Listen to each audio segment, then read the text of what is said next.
as we start this next session with Meic Parry, who we've heard name-checked a lot already this morning, who is responsible for Crossbow Killer. So we're just going to start with a reminder, if you haven't heard, or a little bit of a tease of Crossbow Killer. A brand new podcast from Wales on BBC Sounds. The man is in a critical condition after being shot with a crossbow near Holyhead. Who on earth would have a crossbow in the middle of the night in rural Anglesey?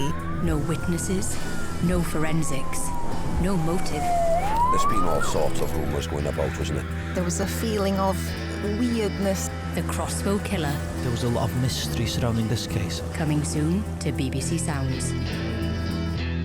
Okay, so Meic Parry here is responsible for the Crossbow Killer. But before we start about the actual podcast itself and talk about that, I just think it's worth sort of talking about your love of audio and radio. So os wyt ti eisiau dechrau fyna a sôn ynglyn â pa mor obsessed oeddet ti efo radio wrth tyfu fyny? Oce, diolch Sally, diolch yn fawr pawb. Dwi'n teimlo, mae'n siŵr, dwi wedi bod yn fan mawr o radio a sain ers bod fi'n tyfu fyny. Ges i magu, fel da chi'n gwybod, pwy bynnag sydd wedi gwrando ar y podcast, yng Ngorllewin Gogledd Cymru ar yr arfordir. Ac oedd gennau radio bach a peiriant tapia Sony yn yr 80au, 90au, ac o'n i'n just yn recordio lot o radio. O'n i'n gallu cael gorsafoedd Iwerddon achos o'n i mor agos i arfordir Iwerddon. O'n i'n gallu gweld Iwerddon bron o'r tŷ. Ac o'n i'n gallu sganio trwy'r amser ac o'n i'n gwrando ac yn mwynhau radio. Ac fel o'n i'n tyfu fyny wedyn, dod i rando Radio Cymru trwy'r amser rhaglenni hwyr, music a just digon ffodus 20 mlynedd yn ôl dod i lawr i Gaerdydd i weithio ac ys i trwydd yn y BBC. Ddim yn yr adran addysg ar y pryd, ond ges i symud i radio yn ddigon ffodus ac yn ymchwilydd y fanna. A jyst i gallu parhau efo ngyrfa mewn ffordd. A wedyn pan oedd podcasts ddod o gwmpas, ti'n sôn am 10 mlynedd yn ôl, ella mwy, nath na rwy'n weithio yn y BBC, dweud gwir, oedd na rwy'n yn Jeremy Grange yn sôn am podcasts. Ac oedd yn mind-blowing, nes i rando Radio Lab am y tro cynta, ac o'n i'n meddwl, flippin' heck, mae hwn yn wych, ac jyst yn fformat hollol ddiddorol, a wedyn, mae wedi cael ei grybwyll yn barod serial ddoth allan, dwi'm yn gwybod faint, 2014-15 falle, a o hynny, oedd True Crime, wel, oedd o jyst y ffordd ti'n gallu adrodd stori, a deud stori personol iawn, ti'n gwybod, a gwrando arno fo, a byw y stori, bod yn hollol, trochi arno fo, felly, oedd yn ddiddorol iawn. So wyt ti wedi gwneud lot o waith o ran cynhyrchu a hefyd o ran dylunio sain hyd yn hyn. Ond mae hwn i'r tro cyntaf wyt ti wedi gwneud o gehebu i ryw raddau a phopeth dy hun. So beth oedd am y stori yma yn benodol oedd ti'n meddwl fod yn bwysig cael dweud e nawr? Ie, wel, mae hynny'n mynd yn ôl at adeg ddoth serial allan. Dwi'n meddwl, hwnna oedd yr inspiration cyntaf i fi, fatha chwilio am stori tebyg. A dwi'n siŵr lot o bobl nath o agor y genre true crime i bawb. Ac o'n i'n chwilio, dwi'n gweithio fel peiriannydd sain, basically. So dwi'n gwneud llawer o gynhyrchu. Dwi wedi cynhyrchu ambell i raglen ddogfen fel arfer ar gerddoriaeth neu pêl-droed. Ac pethau dwi'n licio. Ac pan nes i glywed True Crime am y tro cynta, nes i benderfynu, yna stori o Gymru sy'n ni'n gallu adrodd. Ac o'n i'n chwilio am stori am cwpl o flynyddoedd. Ac ddigwyddodd hyn yn 2019, y stori yma. Ac o'n i'n barod chwilio am stori. Ac ddoth na amser, ddoth y pandemig, ac o'n i jyst methu coelio bod neb yn deud y stori yma. Ac o'n i'n meddwl, mae hwn ar blat. Mae yn mor ddiddorol. Mae yna gymaint o bethau'n digwydd. Ac ddoth na gyfnod wedyn, nes i benderfynu gadael y BBC, fynd i weithio'n llawrydd, nes i siarad efo dipyn o gwmnïau gwahanol, ac un o'r cwmnïau yna oedd Overcoat Media, Stephen, sydd fan hyn, a Amy, a Michael Circum, a nes i fynd i gael sgwrs am waith fel peiriannydd sain. Ond, doth y cwestiwn fyny, sgen ti syniadau am raglenni, a nes i sôn am hwn sy'n nhw, a dder ni weithio fan gilydd, cael pitch at y gilydd, a nath nhw goelio yn y stori hefyd, a mi ddoth o hynny mewn ffordd. Mae'n broses reit hir o gael y comisiwn, ond, oedden ni'n coelio yn yma. A so pam nes ti benderfynu, ni'n mynd i wneud y cyfwaliad yma yn Gymraeg ac yn Saesneg, ond pam nes ti benderfynu wneud y podlediad yma yn Saesneg yn hytrach na Cymraeg? Dwi'n meddwl cwpl o resymau. Oedd y sgwrs wedi digwydd yn Saesneg efo cwmni Overcoat Media. Dwi'n gwybod oedd y cyllideb yn mynd i fod yn lot mwy yn Saesneg, a o'n i'n mynd i allu gwneud mwy, ac oedd y stori mor ddiddorol yn teimlo sy'n gallu i agor i fyny i gynulleidfa ehangach. Mae pobl Ynys Môn yn gwybod, a Gwynedd yn gwybod, cefndir y stori yma, oedd podcast yn helpu nhw, dwi'n siŵr, i ddeall eto, ond mae'r rumours yna ar lawr gwlad. Ond, ia, ni'n teimlo bod y stori gan cry. A hefyd, i fi'n bersonol, dwi wedi gweithio drwy gyfrwng y Gymraeg, rhan fwy o'n ngyrfau, ac o'n eisiau her newydd o wneud rhywbeth yn Saesneg, ti'n gwybod? Ond mae'r iaith a mae Cymraeg hefyd yn chwarae rhan yn y ffordd wyt ti'n gweud y stori yma hefyd yn dweud. Mae'n hollol naturiol i ni glywed rhai pethau yn Saesneg a rhai pethau yn Gymraeg. Yn union, o'n i'n benderfynol o wneud siŵr bod pawb yn deall bod yr ardal yma yn ardal Cymraeg iawn, a mae podlediad Saesneg iaith ydi o, dwi eisiau fo swnio'n Gymraeg, so nes i ddefnyddio bardd fel Rhys Iorwerth sy'n agor bob penod. Mae lot o'r cyfweliadau ydych chi'n clywed, dwi'n siarad Cymraeg efo'r gwesteion cyn troi'r Saesneg. A dyna math o beth, o'n i'n benderfynol bod immersive ydy'r gair Saesneg, trochi rwy'n yn yr ardal, yn y sŵn yr ardal, a sŵn y tonnau, sŵn y gwynt, a dyna oedd yr bwriad drwy ddod. A hefyd, o'n i'n siarad gyda pwn am cyn nawr ynglyn â roi hi hun yn y stori, ond nid ti sy'n cyflwyno'r podlediad yma. So beth oedd y penderfyniad yna? Chos ni'n clywed lot ar hyn o bryd yn does ynglyn â rhoi dy hun yn y stori neu yr her yno yn neud hynny. So pam nes i benderfynu i peidio wneud hwnna? Nifer o resymau, do'n i roed i cyflwyno o blaen, do'n i roed i bod ar unrhyw beth. So dwi'n roed i siarad ar y radio really ambell i gyfweliad pan o'n i mewn bands yn ifanc, ond ddim byd mawr. Ac o'n i'm yn siŵr os o'n i'n teimlo bod gennau'r hyder i wneud o.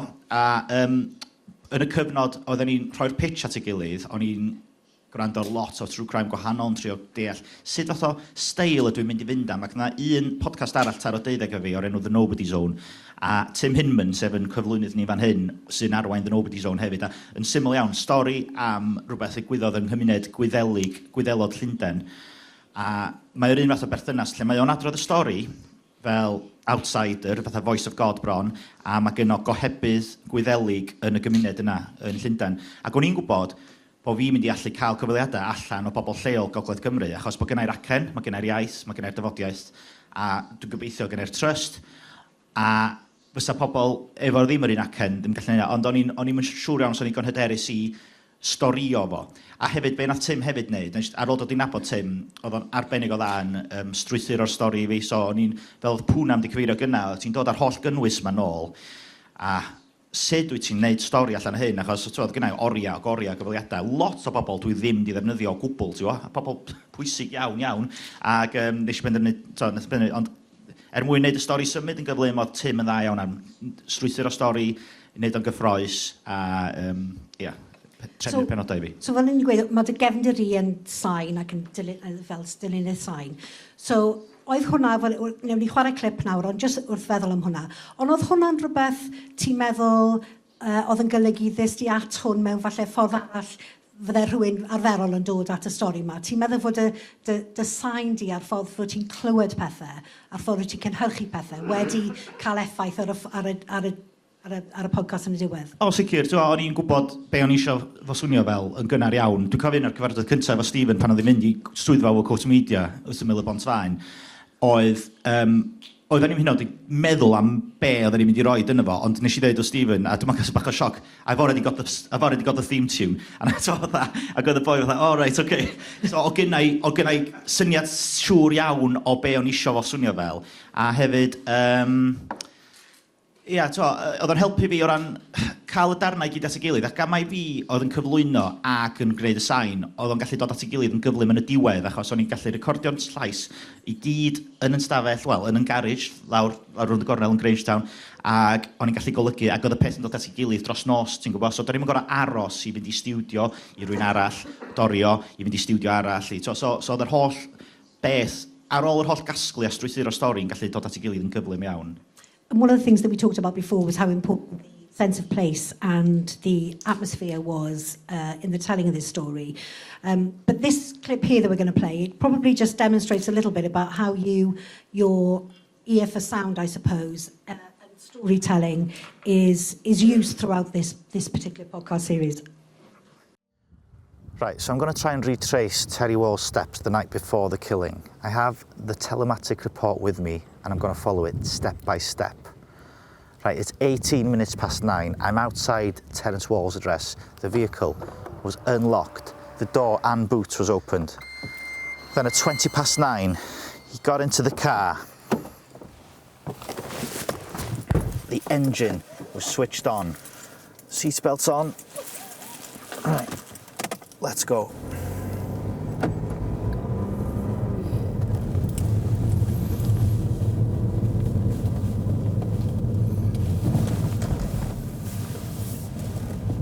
So he came into Holyhead along the A55 and then he turned left at this roundabout here.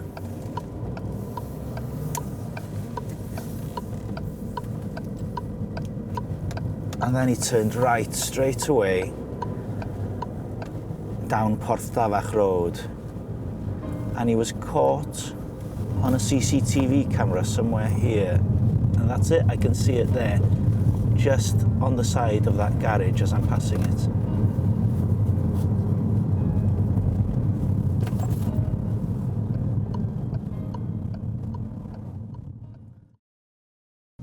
So obviously that was, that's quite a creative way of telling that bit of the story. But why did you decide to do it like that? There's a number of reasons, really. I listen to a lot of other podcasts, the Canadian podcast,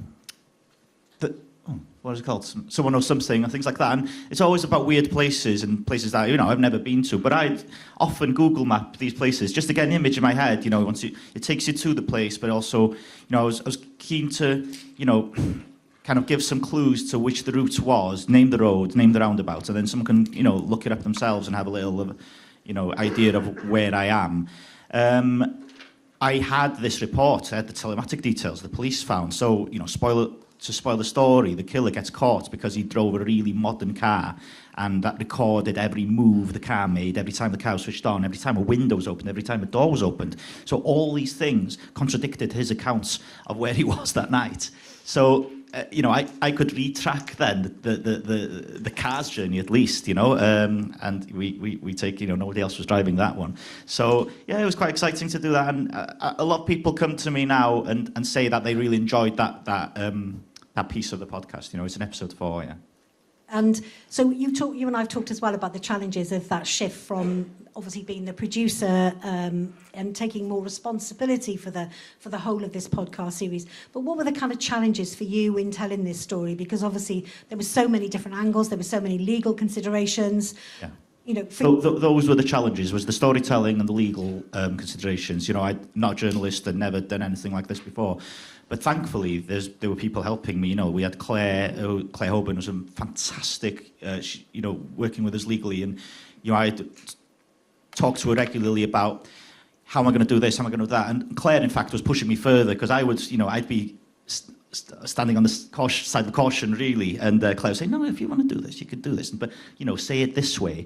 And the listeners can then make up their mind, rather than we, Yes, you gave a very good example of that. Yeah, I mean, one example, I remember telling me about, she just changed the odd word and it really helped me along. But, there was something like, he must have been involved in the murder, or something like that, a phrase like that. And Claire would change it to say, could he have been involved in the murder, So we asked the question, you know what I mean? So, and it's the same, the listener can come up to the same way.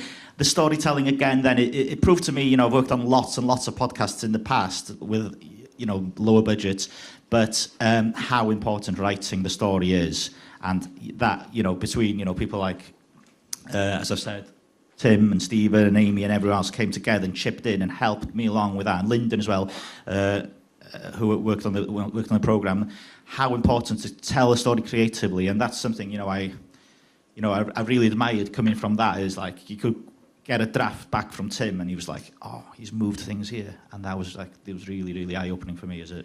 But interestingly, your original pitch with the episodes virtually stayed the same for transmission. Yeah, they did, yeah. I mean, I was reading it the other day, Stephen helped write the pitch as well, and it was really interesting. I've read it recently, how close to it we got. And again, to the spoiler story, there's a murder that happens, and the killer, it's an open-shut case, really, but there's a wider conspiracy of why he was killed.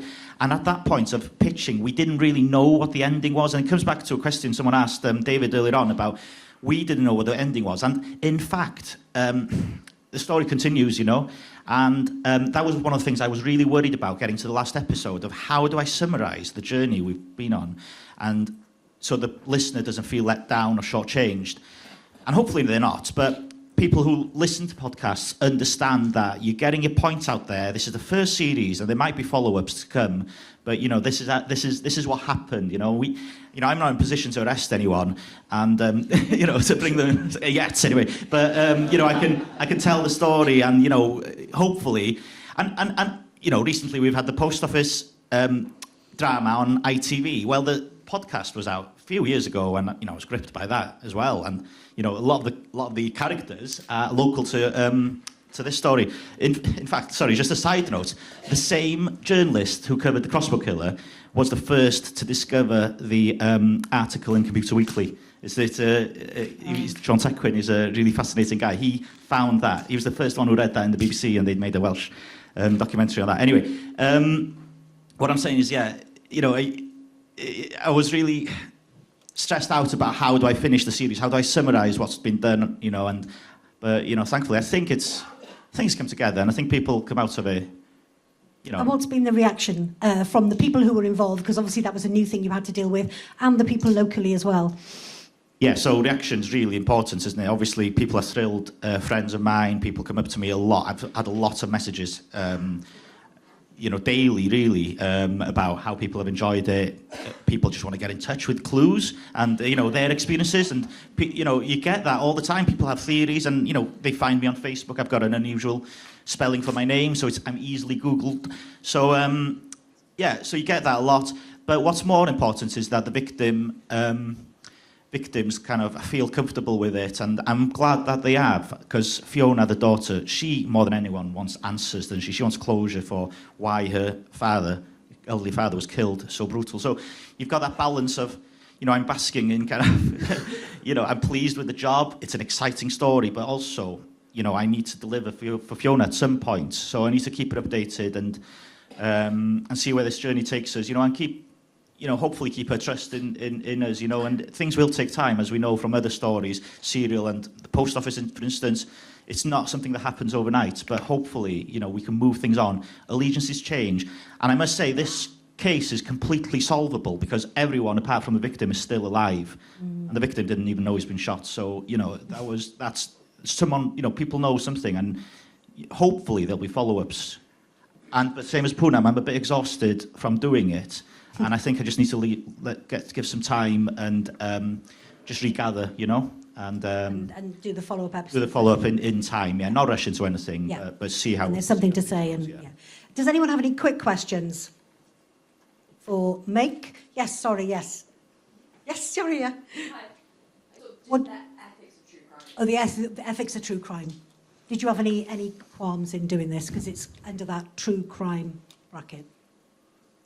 There's a lot of balancing, obviously the important people are the victims here, and that you represent, the victim and the family, and you represent the victim, in the proper way.